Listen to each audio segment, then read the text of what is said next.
It's 2 a.m. and your baby will not stop crying. You've tried rocking. You've tried shushing. You've tried walking circles around a dark living room until your legs ache. Nothing works. So you do what every sleep app and every well-meaning relative tells you to do. You put the baby down. You close the door. You let them cry it out. But the real reason your baby is crying is far stranger than anything written in a parenting guide. For nearly all of human history, no baby was ever alone with their cry, not for one single minute.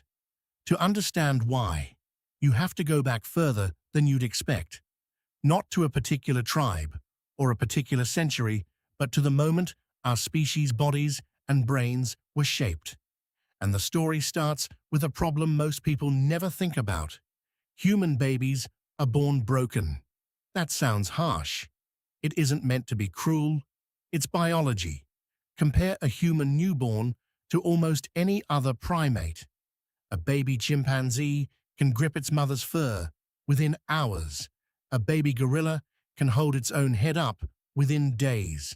A human baby can do neither. Your brain at birth is only about a quarter of its adult size.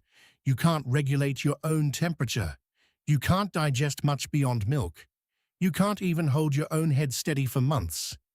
Why would evolution build something so helpless? Anthropologists call this the obstetric dilemma. Walking upright on two legs narrowed the human pelvis. A wider pelvis would make walking inefficient. But a narrow pelvis means a baby has to be born before its brain finishes developing, or it simply wouldn't fit. So humans made a trade. We walk on two legs, and in exchange, our babies are born unfinished.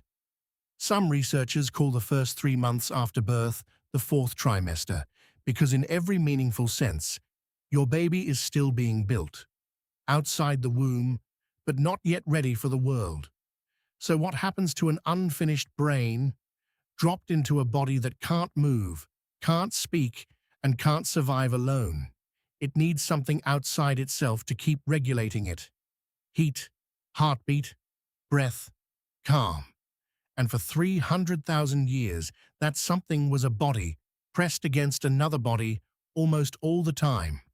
This is where the crying comes in. Crying isn't a malfunction, it's a transmission. Evolutionary biologists describe infant crying as a costly signal, a deliberately loud, deliberately exhausting broadcast that says, "I am vulnerable and I need you now." It costs the baby energy. It costs the parent sleep. But that cost is the point. A quiet signal could be ignored. A costly one can't be. For nearly the entirety of human evolution, that signal was answered within seconds because somebody was always already touching the baby. In the 1970s and 80s, anthropologist Melvin Connor and researcher Marjorie Shostak spent years living among the Jew/Hwansi, often called the exclamation point Kungsan, hunter-gatherers in the Kalahari Desert, whose way of life closely resembles how humans lived for most of our existence. What they documented reshaped how scientists think about infancy. Kung infants were carried upright, skin to skin, in a sling at the mother's side for roughly 90% of daylight hours. They breastfed not on a schedule, but constantly, sometimes more than once an hour, in small sips rather than long meals. And when a Kung infant began to fuss, the response time, on average, was under 10 seconds, not because the parents were unusually attentive, because the baby was never more than a few inches away to begin with. Now hold that number in your mind, 10 seconds, and think about your own night with the crying baby down the hall. Why does that gap feel so unbearable to both of you? Because it isn't supposed to exist. In 1986, pediatric researchers Ronald Barr and Urs Hunziker ran an experiment that quietly overturned decades of parenting advice. They took a group of infants and asked half their mothers to simply carry their babies more, several extra hours a day. regardless of whether the baby was fussing. The other half received no instruction at all. The result was striking. The infants who were carried more cried 43% less, and their crying, when it did happen, was noticeably shorter and less intense. Barr went on to spend much of his career studying infant crying and what's commonly labeled colic, and he proposed something radical. He argued that much of what modern medicine calls a disorder is, in his words, a normal developmental phase colliding with an abnormal environment. In plain terms, the baby isn't broken. The environment around the baby has drifted away from the one its biology expects. What does that ancestral environment actually look like beyond carrying? This is where it gets even stranger. Sleep researcher James McKenna spent decades studying mothers and infants sleeping in close proximity, and he found that proximity itself changes a baby's physiology. When an infant sleeps against an adult body, its breathing patterns synchronize with the adult's. Its body temperature stabilizes. Its heart rate becomes steadier. McKenna described the human infant as having evolved to be what he called an external regulator, a body that literally borrows stability from the body next to it, the same way a struggling flame steadies itself beside a stronger one. Separate that infant from contact, even briefly, and its own internal systems have to work harder, with less support, to do something they were never built to do alone. And here's the twist almost nobody expects. Crying wasn't only a signal to one parent. For most of human history, it was a signal to an entire group. Anthropologists studying small-scale societies have repeatedly observed something modern nuclear families have almost completely lost. The practice researchers call alloparenting, meaning care, provided by adults who are not the biological parents.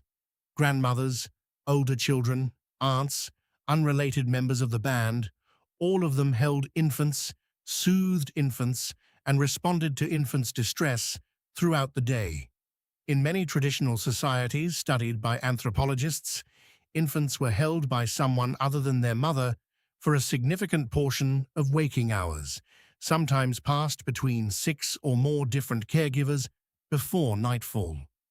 A crying baby wasn't one exhausted person's emergency.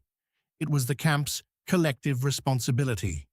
The cry simply needed to reach a body. It didn't matter whose. Now compare that to what a crying baby actually faces today. One exhausted parent, sometimes alone in an apartment, often awake since dawn, no grandmother in the next room, no aunt to pass the baby to at midnight, no circle of adults sharing the signal's weight. The baby's biology hasn't changed in 300,000 years. It still expects a network. What it gets, in much of the modern world, is a single, overwhelmed nervous system trying to do the work that used to belong to an entire band of people. This is the part that should genuinely unsettle you. When a sleep app tells you to let your baby cry it out, it's not lying to you out of malice. It's responding to a world ancient humans never had to survive in, a world of isolated households, of single caregivers, of silence, where there used to be constant contact and constant noise. The advice didn't emerge because babies changed. It emerged because everything around babies changed first. So the next time you're standing in a dark room at 2 a.m., swaying with a baby who refuses to settle, consider what that cry actually is. It isn't a complaint. It isn't manipulation. It's an ancient, finely tuned alarm, built across hundreds of thousands of years, designed to summon a body, anybody, within seconds. For nearly all of human history, it worked exactly as intended, because somebody was always close enough to hear it. Tonight, the sun has long since gone down, and somewhere in your house, a small, unfinished brain is doing the only thing it knows how to do, calling out into the dark, the same way every human infant has called out for 300,000 years, hoping someone is still close enough to answer.